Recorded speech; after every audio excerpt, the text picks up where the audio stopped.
اللہ کا شکر اور اس کا احسان ہے کہ اس نے ہمیں یہ ماہ مبارک عطا فرمایا ہے۔ ناظرین محترم، آج 18واں رمضان ہے اور 17 رمضان مکمل ہو چکے ہیں۔ انشاءاللہ اللہ تبارک و تعالی نے چاہا تو یہ بھی مکمل ہو جائیں گے۔ اللہ تبارک و تعالی ہم اور آپ کو اس ماہ مبارک میں زیادہ سے زیادہ اعمال حسنہ کی توفیق عطا فرمائے، زیادہ سے زیادہ غریبوں، مسکینوں، یتیموں، بیواؤں کا خیال رکھنے کی توفیق عطا فرمائے۔ ہم سب کو اپنی استطاعت کے مطابق جس طرح سے اللہ تبارک و تعالی نے ہمیں نوازا ہے، اپنے اسی رب کے فرمان کے مطابق اپنے مال کی زکوٰۃ نکالیں اور غریبوں کا خیال رکھیں، بیواؤں، یتیموں، مسکینوں کو جو ان کا حق ہے وہ ان کا حق ضرور ادا کریں۔ ناظرین محترم،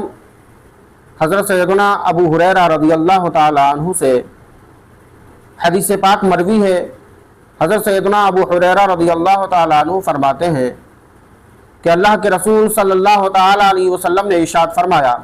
جس نے ماہ رمضان المبارک کا مہینہ پایا اور اس مہینے کی حدود کو پہچانا، جو اس مہینے کی حدود ہیں، حدود سے مراد جو اس میں آپ کو بتایا گیا ہے، اس کی فضیلتیں، اس کی عظمتیں، یا جن باتوں سے آپ کو روکا گیا ہے اس ماہ مبارک میں، ان باتوں سے رک جائیں اور جن کاموں کے کرنے کا حکم دیا گیا ہے ان کاموں میں لگ جائیں۔ اسی کو حدود پہچاننا کہتے ہیں۔ آپ فرماتے ہیں کہ اللہ کے رسول صلی اللہ تعالی علیہ وسلم نے ارشاد فرمایا کہ جس نے ماہ رمضان المبارک کا مہینہ پایا اور اس مہینے کے حدود کو پہچان لیا اور جن کاموں سے اسے بچنے کا حکم دیا گیا ان سے وہ بچ گیا اور جس کے کرنے کا حکم دیا گیا ان کو وہ بجا لایا، تو گویا کہ یہ اس کا رمضان 1 سال کے گناہوں کا کفارہ بن جاتا ہے۔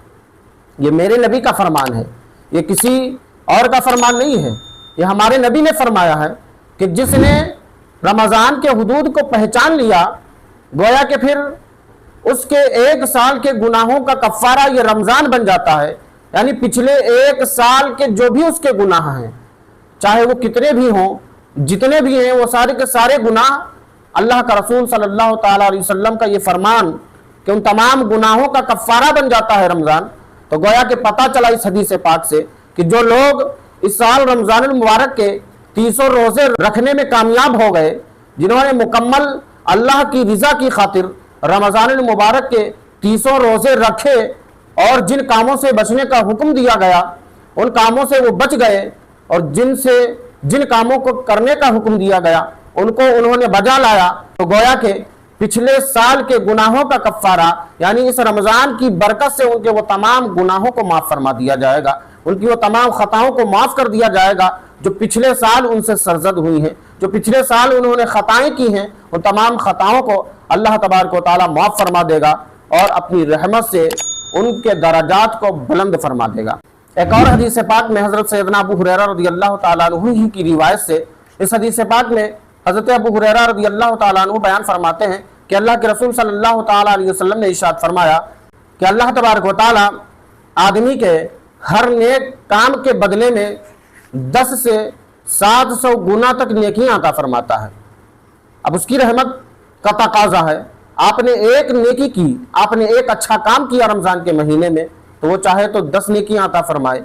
چاہے تو وہ 50 عطا فرمائے، چاہے تو وہ 100 عطا فرمائے، چاہے تو 10 گنا عطا فرمائے، چاہے تو 50 گنا عطا فرمائے، چاہے تو 70 گنا عطا فرمائے۔ اس کی رحمت، اس کی مرضی، جس کو جیسا چاہے ویسا نواز دے۔ تو حضرت ابو ہریرہ فرماتے ہیں کہ آقا علیہ الصلوۃ والسلام نے ارشاد فرمایا کہ 10 سے لے کر 700 گنا تک نیکی کا بدلہ عطا فرماتا ہے۔ اور حدیث قدسی ہے، اللہ کے رسول صلی اللہ تعالیٰ علیہ وسلم ارشاد فرماتے ہیں کہ اللہ تبارک و تعالیٰ نے ارشاد فرمایا الصوم لی وانا اجزی بہ، یعنی روزہ وہ تو میرے لیے تھا، وہ تو میرے لیے ہے اور اس کی جزا میں خود دوں گا۔ اس حدیث پاک میں اللہ تبارک و تعالیٰ نے صاف صاف اعلان کر دیا ہے کہ میرے محبوب جو بھی بندہ روزہ رکھتا ہے، روزہ وہ میرے لیے رکھتا ہے، تو اس لیے اس روزے کی جزا میں خود دوں گا، میں خود اس روزے کی اس کو جزا دوں گا۔ اور آگے اللہ کے رسول صلی اللہ تعالیٰ علیہ وسلم ارشاد فرماتے ہیں، حدیث قدسی ہے، اللہ کے رسول صلی اللہ تعالیٰ علیہ وسلم نے ارشاد فرمایا کہ اللہ تبارک و تعالیٰ نے ارشاد فرمایا کہ روزہ رکھنے والے کے لیے دو خوشیاں ہیں، روزہ رکھنے والے کے لیے دو خوشیاں اللہ تبارک و تعالیٰ ایسے روزے دار کو عطا فرماتا ہے۔ اللہ کے رسول فرماتے ہیں کہ پہلی خوشی افطار کے وقت ہے۔ اب افطار کے وقت کی بہت سی فضیلتیں ہیں، افطار کے وقت میں اللہ کے رسول صلی اللہ تعالیٰ علیہ وسلم نے بہت فضیلتیں بیان فرمائی ہیں کہ اللہ کے رسول صلی اللہ تعالیٰ علیہ وسلم ارشاد فرماتے ہیں کہ افطار کے وقت بندہ اور اللہ، یعنی بندے اور اللہ کے درمیان جو حجابات ہوتے ہیں، جو پردے ہوتے ہیں، ان پردوں کو اٹھا لیا جاتا ہے، صرف فاصلہ جو ہوتا ہے ایک پردے کا رہ جاتا ہے۔ اللہ کے رسول فرماتے ہیں کہ افطار کے وقت اللہ اور بندے کے بیچ میں ایک پردے کا فاصلہ ہوتا ہے، اسی لیے جب بندہ دعا کرتا ہے افطار کے وقت تو اللہ تعالیٰ اس کی دعاؤں کو قبول فرماتا ہے۔ تو اللہ کے رسول صلی اللہ تعالیٰ علیہ وسلم ارشاد فرماتے ہیں کہ پہلی خوشی تو اللہ تعالیٰ نے اس کو افطار کے وقت دے دی، اپنے تمام حجابات کو اٹھا کر، اس کی دعا کو قبول فرما کر، اس کی تمام ضرورتوں کو پورا فرما کر افطار کے وقت یہ خوشی اللہ تعالیٰ نے عطا فرما دی۔ آگے اللہ کے رسول صلی اللہ تعالیٰ علیہ وسلم ارشاد فرماتے ہیں کہ دوسری خوشی اس کی قیامت کے دن اللہ تبارک و تعالیٰ، اللہ کے رسول فرماتے ہیں کہ قیامت کے دن اللہ تعالیٰ خود اپنے بندوں سے جو روزے دار ہوں گے ان سے فرمائے گا، اے میرے بندے، تم نے میری خاطر بھوک کو برداشت کیا، تم نے میری خاطر پیاس کو برداشت کیا، تم نے مجھ کو راضی کرنے کے لیے دنیا میں روزے رکھے، مجھ کو راضی کرنے کے لیے دنیا میں تمام طرح کی پریشانیوں کا سامنا کیا، دقتوں کا سامنا کیا۔ اے میرے بندے، تو نے مجھ کو راضی کرنے کے لیے، تو نے مجھ کو خوش کرنے کے لیے اپنی تمام ضرورتوں کو چھوڑ کر، تو نے اپنے نفس کو کچل کر میری رضا کی خاطر صبح سے شام تک سب کچھ چھوڑ دیا میری خاطر۔ اے میرے بندے، آج میں خود تیرا رب تجھ سے راضی ہوں، اور یہ تیری جزا ہے کہ میں تجھ سے راضی ہو گیا ہوں۔ میرے عزیز ساتھیوں، اللہ کے رسول فرماتے ہیں کہ جب قیامت کے دن اللہ تبارک و تعالیٰ یہ ارشاد فرمائے گا، اے میرے بندے، میں تجھ سے راضی ہوں، تو کیا چاہتا ہے؟ اب بتا، تیرا سوال کیا ہے؟ میں تجھ سے راضی ہوں، سب تجھ سے راضی ہیں۔ میرے عزیز ساتھیوں، یہ روزے دار کو انعام اللہ تعالیٰ قیامت کے دن عطا فرمائے گا، اور پھر ہوگا یہ کہ اللہ تبارک و تعالیٰ اپنے فرشتوں کو حکم دے گا کہ اے میرے فرشتوں، یہ میرے بندے، ان سے میں راضی ہوں، اے میرے فرشتوں، ان کے لیے جنت کا راستہ آسان کر دو، ان کو جنت کے حوالے کر دو، جنت میں اعلیٰ مقام عطا کر دو۔ میرے عزیز ساتھیوں، یہ روزے دار کی برکتیں ہیں، یہ روزے دار کے لیے انعام ہے اللہ تبارک و تعالیٰ کہ قیامت کے دن جو انہیں عطا فرمایا جائے گا۔ تو میرے عزیز ساتھیوں، یہ روزے کا انعام جو قیامت کے دن اللہ تبارک و تعالیٰ روزے داروں کو عطا فرمائے گا، اور اگر دنیا میں روزہ رکھتے ہوئے انسان روزے کے حدود کو پہچان لے اور جن کاموں سے بچنے کا حکم دیا گیا ہے ان کاموں سے بچ جائے، اور جن کو کرنے کا حکم دیا ہے ان کاموں میں کرنے لگ جائے۔ مثال کے طور پہ اگر انسان صرف بھوکا رہے، صرف پیاسا رہے اور نماز نہ پڑھے، تو پھر ایسا بھوکا اور پیاسا رہنا اس کا کوئی فائدہ نہیں پہنچائے گا، اس کے کوئی کام آنے والا نہیں ہے، بلکہ بھوک اور پیاس کے ساتھ ساتھ وہ اللہ کی عبادت کرے، اپنے سر کو رب کی بارگاہ میں جھکائے۔ جب وہ اپنے سر کو رب کی بارگاہ میں جھکائے گا، اور اپنے سر کے ساتھ ساتھ جب اس کا سر رب کی بارگاہ میں جھکے گا، وہ نماز کا پابند ہو جائے گا، اور اس کے علاوہ وہ اپنے ان کانوں کو غلط بات سننے سے بچائے، اپنی اس زبان کو غلط بات بولنے سے بچائے، اپنی ان آنکھوں کو غلط چیز دیکھنے سے بچائے، اپنے ان پیروں کو غلط جگہ جانے سے بچائے، اپنے ان ہاتھوں کو غلط کام کرنے سے بچائے۔ جب اپنی بھوک اور پیاس کے ساتھ ساتھ اپنے جسم کے وہ تمام اعضاء کو گناہوں سے بچانے کی کوشش کرے گا،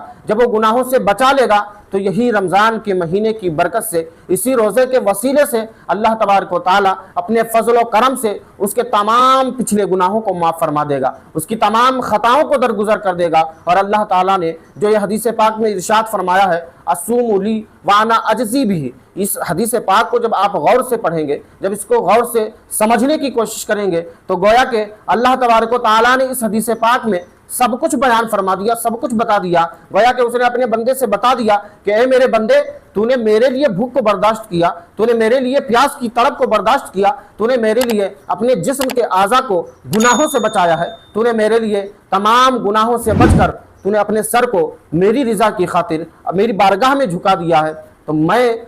تو نے روزہ میرے لیے رکھا ہے، تو میں اس کی جزا خود دوں گا تجھے جب اللہ تعالیٰ اس کی جزا دے گا۔ بعض مفسرین اکرام جزا کے متعلق سے ارشاد فرماتے ہیں کہ جزا سے مراد اللہ کی رضا ہے، کہ اللہ تعالیٰ قیامت کے دن روزے داروں سے راضی ہو جائے گا۔ ذرا آپ اندازہ لگائیں کہ یعنی کہ اللہ تعالیٰ خود کہہ رہا ہے کہ میرے بندے تُونے روزہ میرے لیے رکھا ہے تو میں بھی تجھ سے راضی ہوں، میں بھی تجھ سے راضی ہوں۔ جب اللہ تعالیٰ اپنے بندوں سے یہ کہہ رہا ہے کہ میرے بندے میں تجھ سے راضی ہوں، تو آپ ذرا اندازہ لگائیں کتنی بڑی بشارت اللہ تبارک و تعالیٰ نے اس حدیث پاک کے ذریعے سے ہم اور آپ کو عطا فرمائی کہ میں تم سے راضی ہو گیا ہوں۔ گویا کہ اللہ اعلان کر رہا ہے میرے بندے میں تجھ سے راضی ہو گیا ہوں۔ اب جس سے رب راضی ہو جائے تو سمجھ لیجئے اس سے ساری کائنات راضی ہو گئی، اس سے اللہ کا رسول راضی ہو گیا، اور جس سے یہ لوگ راضی ہو جائیں تو پھر قیامت کے دن اللہ تبارک و تعالیٰ اپنے نبی کے وسیلے سے اور اس رمضان مبارک کی برکت سے اس کے گناہوں کو معاف فرما کر اس بندے کو جنت کا پروانہ عطا فرمائے گا۔ میرے عزیز ساتھیوں، اللہ تبارک و تعالیٰ کی بارگاہ میں دعا ہے کہ مولا تعالیٰ ہم اور آپ کو ان تمام باتوں پر عمل کی توفیق عطا فرمائے۔